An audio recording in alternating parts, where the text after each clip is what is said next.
Sahabat Bahtera, kali ini kita sedang berada di Yogyakarta. Ini adalah hari pertama perjalanan sedikit panjang ya Pak Ben? Ya. Bukan panjang, tapi sedikit panjang. Lumayan, hampir 2 kali, 1 Tapi- kali 24 jam ya.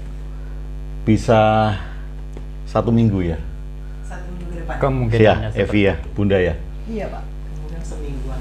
Jadi perjalanan kita nanti ini di Jogja, besok kita di Banyuwangi, kemudian semalam ya di Banyuwangi, kemudian nanti kita akan nyebrang ke Bali, kemudian dari Bali baliknya Banyuwangi, kemudian Sidoarjo, dan pulang balik ke Jakarta lagi.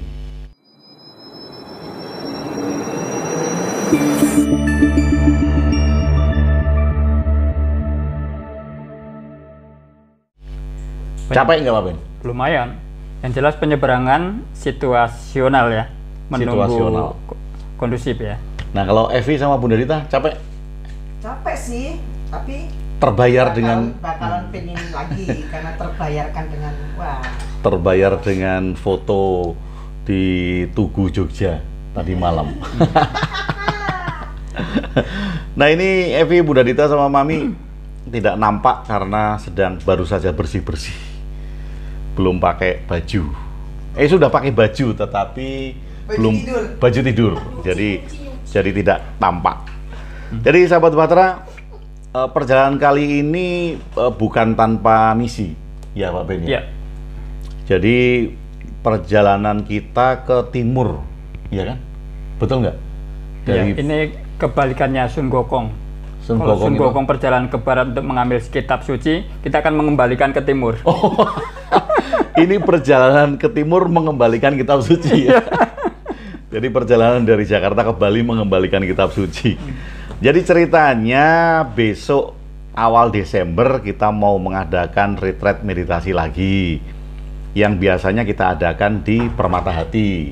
Ya.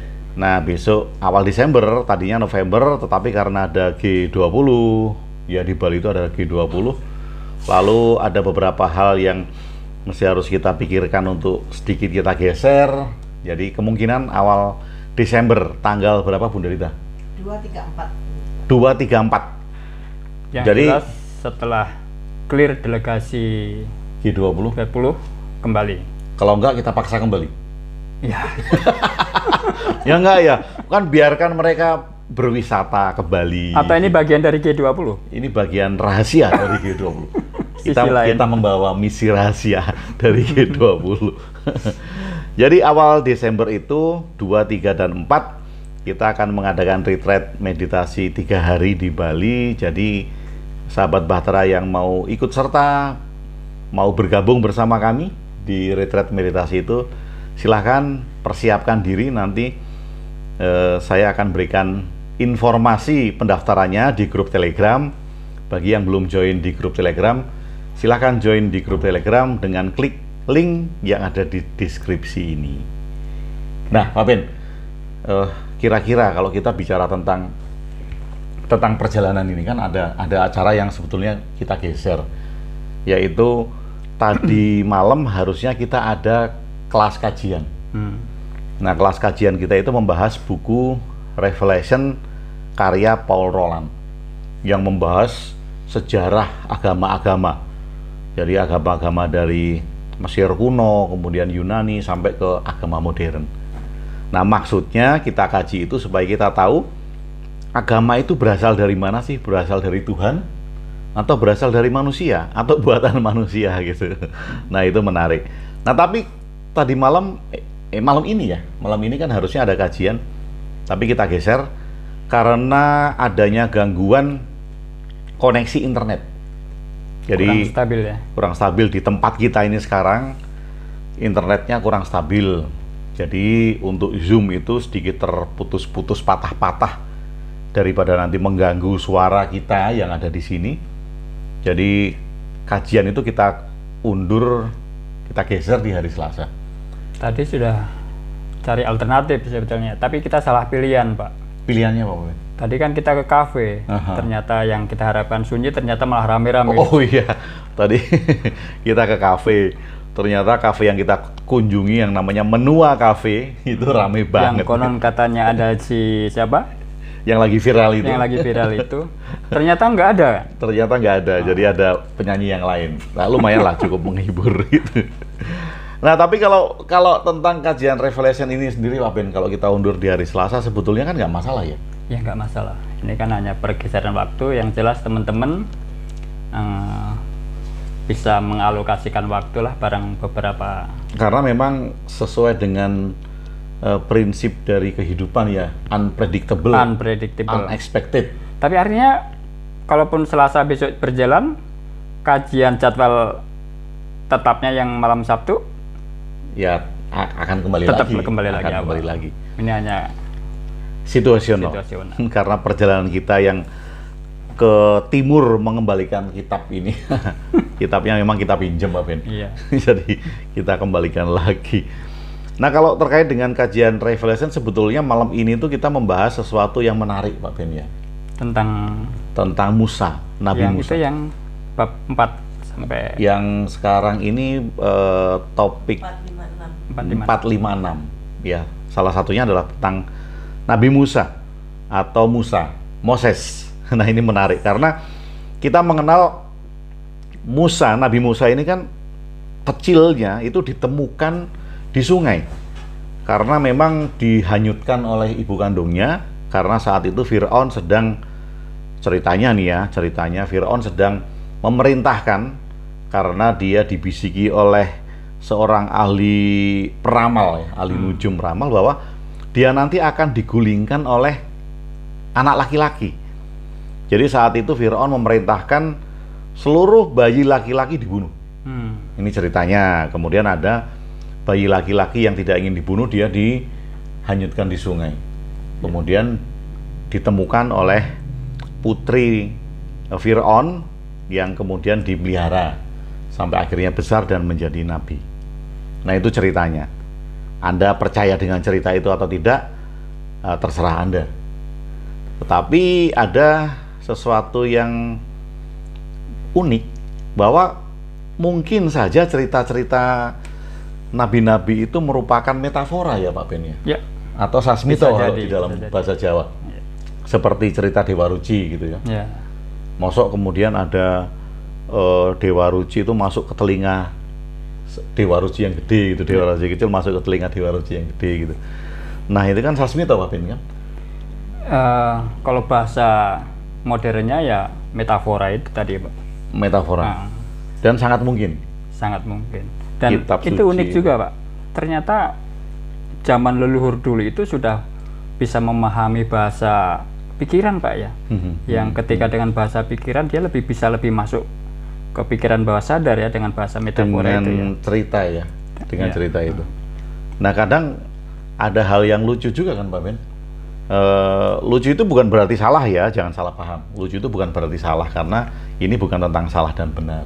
Tapi lucu kalau kita melihat cerita tentang Nabi Nuh. Tadi kita juga sudah bicara ya tentang Nabi Nuh. Sebelum banjir itu kan Nabi Nuh diceritakan membuat kapal yang besar. Kemudian dia mengambil biji-biji tanaman, pohon, hewan sepasang-sepasang gitu kan. Kalau hewan seluruh dunia kemudian dikumpulkan supaya nggak musnah ini kan, tentu kan ada penguin yang adanya di kutub, entah itu kutub utara atau kutub selatan gitu kan. Nah, ini si penguin ini kan berjalan jauh menuju ke timur tengah, ke tempatnya Nabi Nuh. Kira-kira penguinnya naik apa, Pak Ben? Kalau menurut saya, jangan-jangan malah dibalik, Pak nih. Ini kapalnya yang menjemput, Pak. Oh, jadi kapalnya ke sana ke kutub utara, menjemput penguin, balik lagi. Kan kapalnya belum jadi. Oh, belum jadi. Kapalnya belum jadi. Masih di padang pasir ya waktu itu ceritanya. Masih di padang pasir, Pak Ben. Belum ada air. Iya. Bagaimana? Kan kapal itu kan sangat besar. Kapal sangat besar ini kan dia bisa jalan kalau ada air. Air bah itu tadi. Nah, air bahnya belum ada. Maksud dia mau menjemput penguin ke kutub utara. Kalau penguinnya yang jalan itu keburu banjir, Pak Ben. Keburu banjir, penguinnya belum nyampe itu. Kalau penguinnya nggak nyampe, penguin punah, Pak Ben. Kan karena kena air bah itu. Tapi apa jangan-jangan waktu itu belum ada, Pak, penguin? Belum berevolusi. Bisa jadi ya. Bisa jadi. Saya kira mungkin masih terbatas hewan-hewannya itu, Pak. Oh, masih sedikit Iya, hewan-hewannya. mungkin. Masih sedikit. Tapi kalau di film itu komplit, Pak Ben. Zebra juga ada. Oh, harus ada ya. Kalau film Zebra film sendiri Noah katanya gitu. waktu itu dari daratan Afrika ya. Afrika, iya. Jadi dari Afrika pun dia menuju ke Timur Tengah, ke tempatnya Nuh membangun kapalnya. Nah ini kan kadangkala banyak hal yang mesti harus kita maknai kembali kan, Pak Ben. Jadi ada banyak cerita seperti kalau di Jawa kita mengenal cerita Bandung Bondowoso Ya. membangun 1000 candi Ya. karena ingin memperistiri Roro Jonggrang kan, Pak Ben. Lalu Roro Jonggrang mempersyaratkan kalau bisa membangun 1000 candi, kamu jadi suamiku gitu.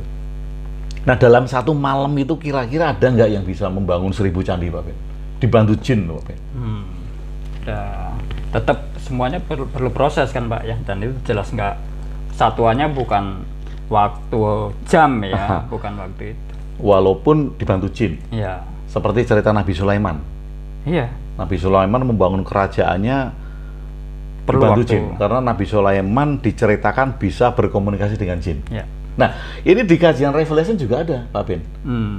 Setelah Disebutkan Nabi Musa, juga jin juga di situ. iya, disebutkan juga setelah Nabi Musa itu, kemudian ada topik tentang Solomon, King Solomon, Nabi Sulaiman. Mengapa Nabi Sulaiman itu bisa punya kerajaan yang besar? Lalu arsitektur, bener nggak sih? Arsitekturnya, ya. Belepotan ngomong arsitektur. Arsitekturnya kan arsitekturnya. megah gitu kan. Lah, mengapa? Siapa yang membantu Sulaiman untuk bisa membangun kerajaan yang besar itu? Apakah bangsa jin? Gitu kan. Lalu berapa lama? Sesuai penelitian walaupun masih diperdebatkan, tetapi paling tidak Istana Sulaiman itu tidak dibangun dalam satu malam seperti ceritanya Bandung Bondowoso kan. Toh juga Prambanan ternyata juga tidak dibangun dalam satu malam. Menurut bukti-bukti yang ada, dibangun selama bertahun-tahun. Jadi tidak dibangun sesuai dengan mitos kalau itu dibangun dalam satu malam. Nah, Sulaiman juga gitu, Pak. Atau barangkali satuan malam itu untuk dunia jin tadi itu, Pak? Satu malam dunia jin itu berarti bertahun-tahun dunia kita gitu. Iya. Bisa jadi ya, bisa jadi. Mungkin yang mengatakan satu malam itu jin ya. Jin. Saya bangun dalam satu malam gitu. Ternyata satuan malam itu mungkin di kita 10 tahun gitu mungkin ya. 20 tahun ya, bisa jadi ya. Bisa jadi, Pak Ben. Jadi sebetulnya banyak kemungkinan, Pak. Banyak kemungkinan, dan tidak ada yang benar dan tidak ada yang salah. Ini bukan tentang membenarkan atau menyalahkan ya. Dan bukan tentang kebenaran, Pak Ben. Tetapi tentang bagaimana kita berpikir kritis agar kita bisa melihat sesuatu secara luas, kan gitu, Pak Ben. Nah, kalau dikaitkan dengan Ramaparasu, wah ini kan karena Pak Bindo menulis cerita judulnya Ramaparasu. Kisah cinta sebetulnya, tapi itu kan metafora juga, Pak Ben. Metafora bisa jadi. Metafora kan. Ada seorang resi yang istrinya mencintai laki-laki lain. Oh, ya. Ya, itu untuk ketika terjadi, ya kalau bahasa sekarang terjadi perselingkuhan lah. Bagaimana seorang istri, seorang resi yang tadinya baik-baik saja ketika hidup di hutan dengan misi awal adalah misi yang suci gitu. Tapi ketika tinggal di hutan ternyata hasrat naluri manusia tetap ada, sehingga dia juga ada rasa cinta, ada rasa ya birahi juga tetap muncul di situ. Karena alami. Dan sementara suaminya sudah fokus untuk meninggalkan hal-hal seperti itu. Tapi ternyata ini perjalanan tidak beriringan. Mungkin tahapannya yang suaminya sudah ke depan, ini masih di belakang. Jadi tidak dalam level yang sama. Tidak gitu. Dalam level yang sama, sehingga ketika tiba-tiba suatu saat dia sedang mencari ranting di hutan, menemukan sosok yang begitu aduhe, Mhm. terseponalah dia dan jatuh cinta. Jadi terjadilah hal-hal yang diinginkan. Terjadilah hal-hal yang diinginkan. Menarik ya. Mungkin sahabat Bahtera punya pengalaman yang mungkin hampir sama. Ya. Kali ya, mungkin ada yang punya pengalaman hampir sama dengan pasangan berjalan, tetapi cara pandangnya berbeda. Yang satu ke timur, yang satu ke barat gitu, sering berantem atau malah saling menyalahkan gitu ya Pak Ben ya. Atau kalau kemudian berbeda agama, saling membenarkan agamanya masing-masing, mungkin kemudian mengajak, walaupun ada yang tidak ya, walaupun ada yang tidak, karena ini kasusnya sangat sendiri-sendiri ya, pribadi-pribadi itu. Tapi kita bisa belajar kan Pak Ben dari semua hal itu. Kalau kita tadi cerita tentang Musa, kita cerita tentang Solomon, Sulaiman, kita cerita tentang Bandung Bondowoso, tentang Rama Parasu, tentunya kita bisa mengambil pelajaran dari hal-hal itu. Bukan meyakini itu benar-benar terjadi. Tapi kalau meyakini ya boleh-boleh saja. Boleh-boleh saja kan Pak Ben. Kalau meyakini boleh-boleh saja, yang repot itu kalau kemudian meyakini dan mengajak orang lain atau memaksa orang lain untuk meyakini hal yang sama. Ya. Wah, ini yang repot kan. Itu kayak tadi tuh. Yang mana Pak? Jarak ketertinggalan antara si begawan tadi dengan istrinya, Pak. Ya kan?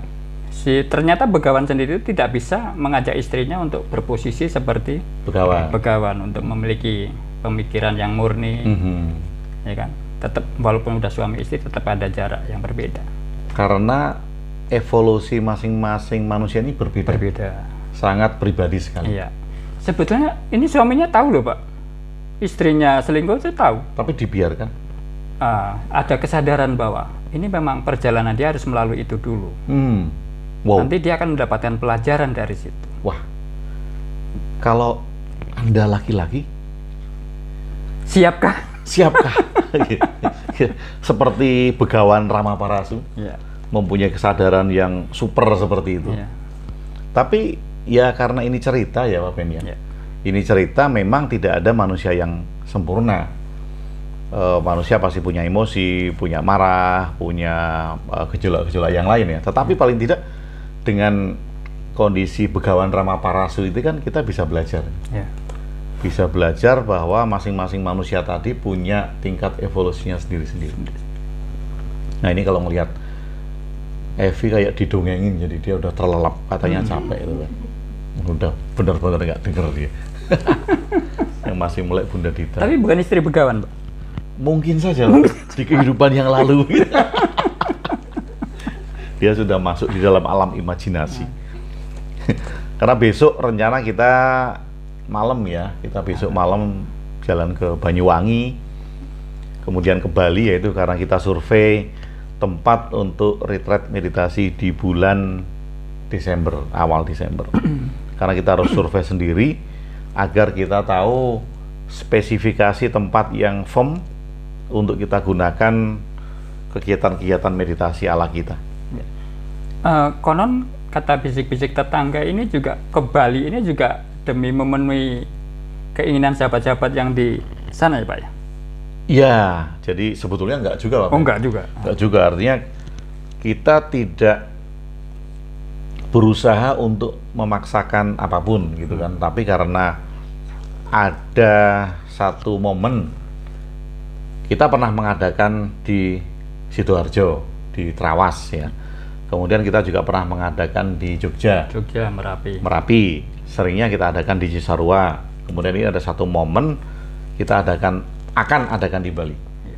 Nah momennya kebetulan bareng dengan G20. Wah kenapa kok bareng dengan di G20 gitu? Ada apa gitu? Ada apa misteri di balik itu Pak? Apakah agar G20 itu mendapatkan energi damai gitu, sehingga kita support dengan kegiatan meditasi di sana gitu. Atau apa? Misteri juga Pak Ben. Ya. Kok tiba-tiba kita mau ke Bali untuk mengadakan retreat meditasi ini kan misteri juga Pak Ben. Jadi jawab kita nggak perlu kita pecahkan tuh Pak ya? Nggak perlu kita pecahkan, Pak. Nggak perlu kita Biarkan saja pecahkan. ini Karena jadi misteri. kehidupan itu adalah sesuatu yang mesti kita jalani. Bukan misteri yang harus kita pecahkan. ya. Karena namanya misteri, mosok dipecahkan, Pak Ben? Ya, betul. Seperti kalau judul-judul film itu misteri, oh harta karun apa gitu, ya namanya misteri kok. Misteri kan tidak terpecahkan. Ini seperti rahasia yang akan dibicarakan itu. Ya, kalau Jadi sudah terpecahkan kan namanya bukan misteri. Rahasia kok dibicarakan gitu kan. Rahasia pola-pola alam semesta. Ya bukan rahasia Bukan lagi. rahasia Gitu. lagi. Oh, sudah dibikin training kok rahasia, kan lucu. Training pelatihan rahasia apa? Keberlimpahan gitu. Ya bukan rahasia lagi, orang sudah dibicarakan, diiklankan kok rahasia. Paradoks ya. Iya, paradoks. Kadang-kala kita membuat sesuatu yang berlawanan dari maksud yang kita lakukan itu. Tapi anyway, sahabat Bahtera, ini adalah awal dari semuanya ya. Semua itu adalah awal dari perjalanan. Hari ini, hari pertama di Jogja ini juga awal dari perjalanan kita yang agak sedikit panjang karena sampai minggu depan kita berada di jalan.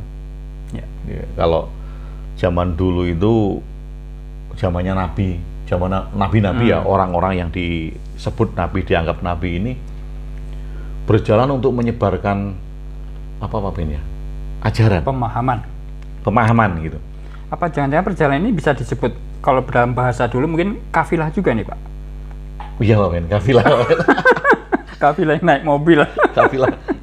kafilah berlalu. bisa jadi ya, karena kita berjalan bukan untuk menyebarkan sesuatu kan Pak Ben. Kita berjalan itu untuk merayakan diri kita sendiri. Jadi kita di Jogja, kita bersuka cita, bisa kulineran gitu, bisa ke tempat-tempat yang ikonik Jogja. Banyuwangi juga rencananya demikian, di Bali juga demikian.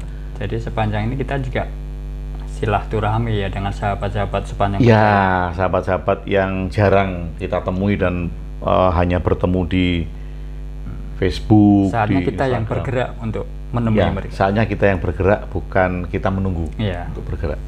Tetapi ini yang penting Pak Ben, kan kadangkala ego kita itu membesar sehingga kita menganggap bahwa kita harus berjalan untuk menyebarkan sesuatu. Apa yang mau disebarkan kan? Kalau kita berjalan untuk merayakan sukacita kita, ya oke-oke saja kan. Toh kita berjalan kan untuk bersukacita. Bersukacita di Jogja, bersukacita di Banyuwangi, bersukacita di Bali gitu kan. Nah, perkara kemudian ada orang yang melihat kok kita bersukacita, kemudian bertanya dan seterusnya, ya itu adalah hal-hal yang alami. Tapi kan kita tidak memaksa untuk dalam istilah religinya itu berdakwah gitu Pak Ben, kan enggak. Yang mau didakwahkan apa? Apa coba Pak Ben? Kalau kita mau berdakwah itu kira-kira temanya apa Pak Ben? Apa? Sebetulnya kan gini, kalau dia sedang gini, kadang-kadang kan kita memberikan sesuatu pemahaman yang kadang-kadang pas nggak dengan apa yang sedang dia hadapi saat itu, gitu kan.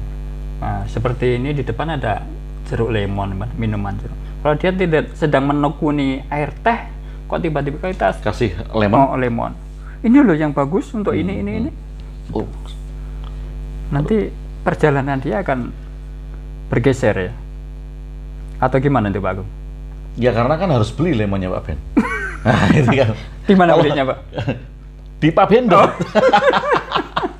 Jadi yang butuh lemon bisa beli ke Pak Bendot gitu. Nah kalau biasanya minum air putih, kemudian disodorkan lemon kan dia harus punya ekstra uang buat beli Pak. Satu itu. Tapi jangan khawatir karena harganya terjangkau. Terjangkau. Lebih mahal kesehatan daripada lemon. Nah, karena lemon ini bisa menjaga kesehatan. Gitu. Siap diantar hanya di Jabodetabek. Ongkos kirim maksudnya. Tapi ya itu Pak Ben ya. Ini kita rekam ini sudah jam 1 malam Indonesia. Waktu barat ya? Masih barat ya. Jakarta ya. Kita rekam jam 1 malam, kita tadi ya barusan pulang. Memang kalau dari segi fisik capek, tapi kita senang kita bersukacita untuk perjalanan ini. Jadi sahabat-sahabat semuanya, sahabat Bahtera semuanya, kalau kita diliputi sukacita, kita akan mudah untuk sembuh dari rasa capek. Walaupun tetap ada capek ya. Kalau nggak tidur ya capek juga. Lumayan juga. Kalau ngantuk nggak tidur ya tetap ngantuk juga kan. Tetap secara alami ya tetap harus dipenuhi Pak ya. Fungsi-fungsi fisik harus dipenuhi Pak Ben ya. Jadi jangan salah tangkap kalau ngantuk tuh kemudian bermeditasi ngantuknya hilang. Wah kan nggak mungkin kan Pak Ben. Mau ngantuk ya tidur.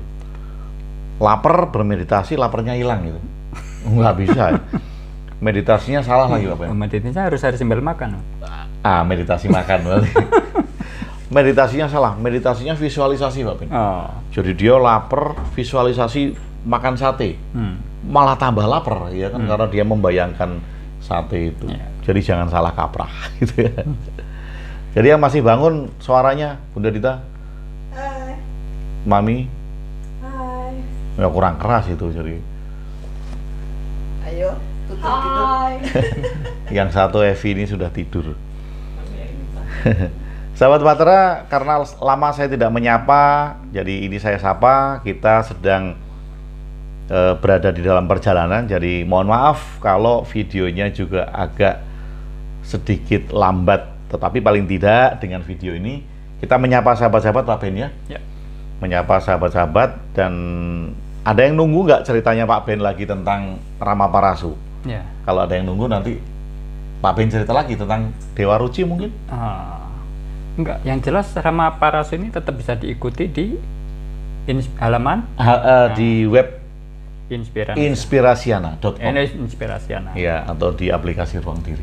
Ini udah masuk episode berapa Pak? Episode ke-8 Pak Ben. Iya. Apa 10 ya? Malah saya lupa. 10. Oh 10. Oh iya, ini 10. Rama Parasu belum lahir ini Pak. Ini masih. Oh masih. Eyangnya, ini masih. Oh iya. Era eyangnya ya. Sudah masuk edisi ke-10. Jadi ditunggu lagi tulisannya Pak Ben. Iya, ini bab 1 ini Pak. Katanya Kita sudah akan masuk dikirimkan ke ke bab Bunda Dita tapi belum dikirim. Bunda Dita, ini editornya tuh sedang sibuk Pak. Sedang sibuk. Iya. Sedang cari cuan. Oh ya, bisa jadi. Karena cuan itu juga penting dalam hidup ya. Iya. Jadi bulan ini punya hutang Pak ya. 2. Iya. Itu harusnya kemarin kan setelah selesai kopdar. Selesai 12 kan. Tapi kurang 2 lagi karena satu periode itu 4 gitu kan. Jadi ini kurang periode 2. Tapi kalau penasaran dengan ceritanya Rama Parasu, bisa di web inspirasiana.com, tulisan Pak Bendo judulnya Rama Parasu. Menarik loh. Karena ini cerita romantisme cinta yang dibalut, bukan dibalut, yang berada di dalam sisi spiritualitas. Ya, nanti kita akan kupas lebih dalam lagi tentang perjalanan asmara ini dalam tanda kutip ya, si Dewi atau Renukanya ini Pak. Seksnya Pak Ben. Bisa jadi. Ini ya, menarik. Itu nggak lepas Pak. Wah ini kalau Asmara bicara seks, kalau lepas bicara seks saya harus bersila Pak Ben. Ambil posisi. Ambil posisi karena menarik loh kalau bicara tentang masalah seks Rama Parasu. Ya. Nah ini berbicara tentang seks tadi, terus berbicara tentang posisi. Nanti kita akan juga kupas lebih. Ya, ada di sana nanti ada sesi. Nah ini kan Begawan ini kan sudah tua Pak Ben. Iya. Rama Parasu, istrinya masih muda. Oh bukan Rama Parasunya Pak. Oh bukan Rama Parasunya. Jadi. Oh Rama Parasunya ini yang jadi pacarnya istrinya Begawan. Si Renukanya ini ibunya Rama Parasu.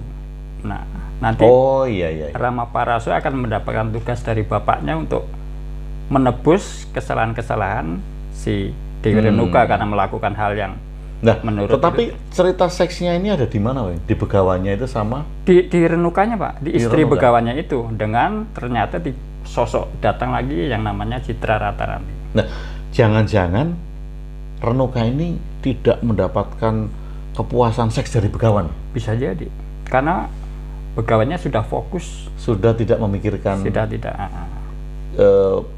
tentang seks mungkin ya. Bisa jadi. Jadi gatal gitu Pak Ben? Bahasa sekarang mungkin. Atau kurang belean gitu. Tapi menarik ya, jangan-jangan ada hal-hal yang seperti itu Pak Ben ya. Ada sisi yang terlupakan seperti Begawan tadi, ketika dia sudah mungkin itu adalah ego trap ya Pak Ben. Iya, Ego, bisa jadi spiritual trap.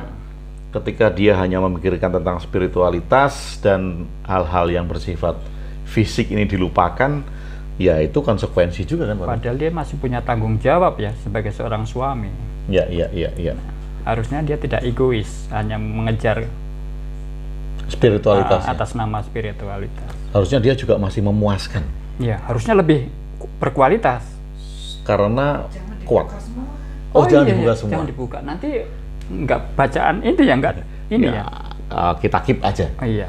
Jadi yang jelas ada cerita seksnya. Ada nanti. Pelajaran bukan cerita Pak Ben ya. Kalau cerita itu jadi kayak stensilan zaman Oh, iya. sekolah dulu Pak Ben. Oh, kan nanti ada Pak, ada di ketika Renuka itu terjerat birahi itu nanti ada tahapan-tahapannya. Di mana di situ ada asmara turida ya kan, ada lagi asmara tantra ya kan, asmara gama. Oh, itu mungkin kalau bahasa agama itu zina mata gitu, zina pendengaran gitu ya, zina penciuman gitu ya.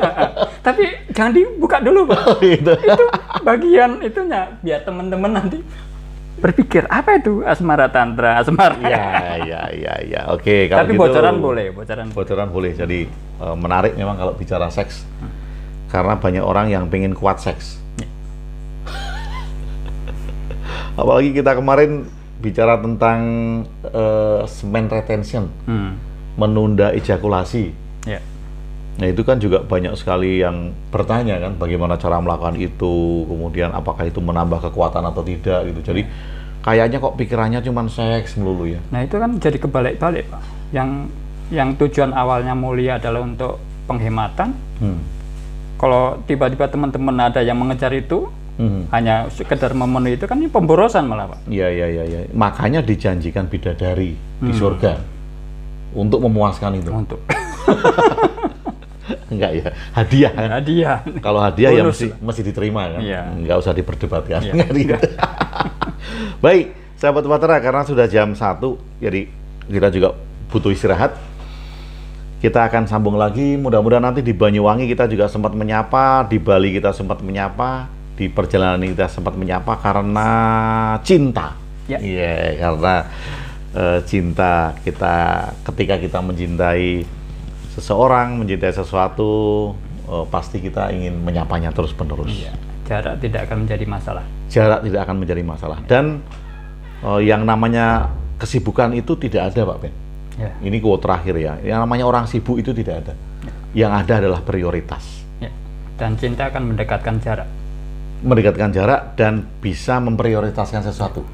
Jadi bila Anda, sahabat Bahtera, pasangan Anda bilang, aku nggak bisa nelpon karena sibuk, bukan sibuk.